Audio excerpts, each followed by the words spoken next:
আসসালামু আলাইকুম। আমার নাম মোহাম্মদ আব্দুল মতিন। আমার মোজাম্বিকে আসা হলো 1992 21 মার্চ মোজাম্বিকে আসা। আমরা সাউথ আফ্রিকা থেকে 3বার কনসুলার যে প্রোগ্রামটা সেবাটা এটা পাইছিলাম। তহিদ জি। সাহেব, সাব্বির সাহেব, ওনা যাওয়ার পরে আবার বর্তমান শহীদ সাহেব আমাকে নিজে ফোন করে এখানকার পরিস্থিতি জানার পরে উনি লোক পাঠাইছিল। যখন আমাদের এই পররাষ্ট্র মন্ত্রণালয়ের উপদেষ্টা আসিফ নজরুল সাহেব ওনাকে ইমিডিয়েটলি কল করে এখানে আসার জন্য অনুরোধ করেছিলেন, উনি আসছিল, ওনার লোকজন আসছিল। কিন্তু আসার জি। পরে আমাদের অনেক পাসপোর্ট রিনিউ হয়েছে, নতুন করছে, তারপরে নো ভিসা রিকোয়ারমেন্ট এগুলো করে দিয়েছে। ঠিক কথা, এটা করতে আমাদের সাউথ আফ্রিকা থেকে আসলে আমাদের একটা ন্যূনতম খরচ হচ্ছে, এটা 6,500 টাকার মতো শুধুমাত্র। আর জি। সাউথ জি। আফ্রিকা থেকে মোজাম্বিকে আসতে আপনার একদম কম খরচে আসে, বাংলা টাকায় 10,000 টাকা হয় আর কি। 10,000 টাকা দিয়ে আমাদের সমস্ত সবগুলো ডকুমেন্টস এর কভার হয়ে যায়। কিন্তু বাংলাদেশ থেকে এটা পর্তুগাল, পর্তুগাল থেকে মোজাম্বিক, যেমন আমি গেছিলাম মোজাম্বিক থেকে পর্তুগালে 18 ঘন্টা সময় লাগে। আবার মোজাম্বিক ডাইরেক্ট গেলেও আপনার 9 ঘন্টা 10 ঘন্টা সময় লাগে। তো বাংলাদেশ সরকারের একটা বিরাট একটা অংশের টাকা পর্তুগাল এমবেসিতে এখানে আসে একটা সেবা দেয়, অনেক বড় একটা টাকা লস হয়ে যায়।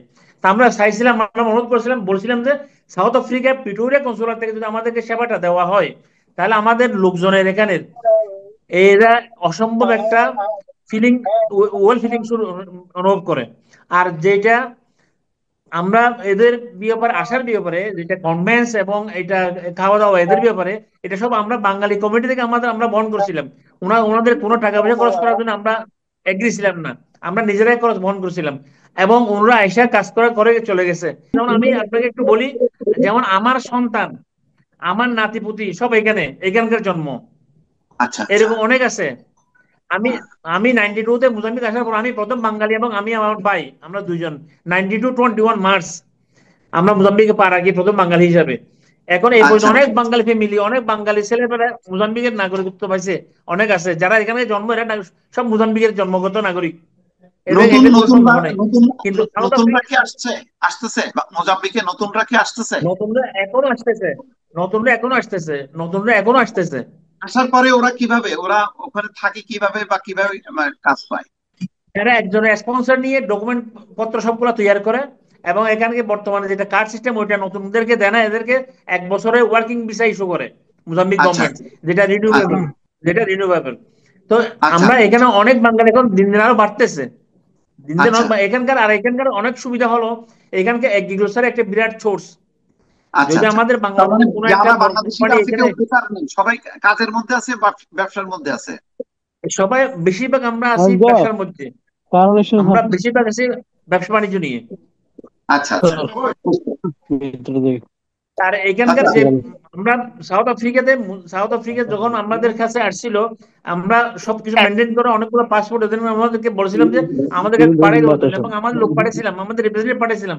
ওনারা তখন ওই পাসপোর্ট গুলো দেয় নাই। কতগুলো আমরা ফর্মালিটি মেনটেন, আমরা ফর্মালিটি পাঠিয়েছিলাম। যেমন আমার সাথে মুজম্মেল আছে, মৌলানা মুশরক আছে, এরা অনেকগুলা ভোগান্তির শিকার হয়ে গেছে পাসপোর্ট গুলো আনতে। এটা যেহেতু আচ্ছা। ওনাদের একটা অবহেলা, হয়তো একটা অন্য একটা কনস্পিরেসি থাকতে পারে, আর এটা আমি বলবো না এখন।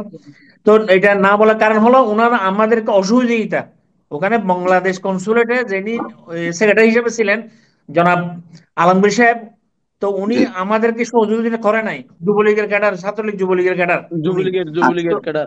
এখানে পুলিশের ভোগান্তির শিকার হতে হয় বেশি, ইমিগ্রেশনের জি জি ভোগান্তির শিকার হতে হয় বেশি, যদি টাইমলি আপনার ডকুমেন্টসটা আপনার আপডেট না থাকে। তো এই এই সময় সেটা আমাদের বাংলাদেশ কনসুল প্রিটোরিয়ার জনাব এটা আলমগীর সাহেবের মাধ্যমে বেশি আমরা ভোগান্ত হয়ে গেছি এটা। জি। আবার আলমগীর সাহেব কিছু ওখানে পাসপোর্ট বিজনেস শুরু করছে, যেটা আমাকে বলতে কোনো আফসোস নেই, বা বলতে আমার কোনো লজ্জা বা আমার কোনো ভয় নেই। উনি ব্যক্তি বিশেষের মাধ্যমে ওখানে ড্র করার জন্য, এটা আমার বিবেক মত আর কি। আমি আমার বাংলাদেশি সবাই শুনতেছে, আমার বিবেক, এটা আমার বিবেক পরিহার্য, এটা আমরা করতে পারবো না।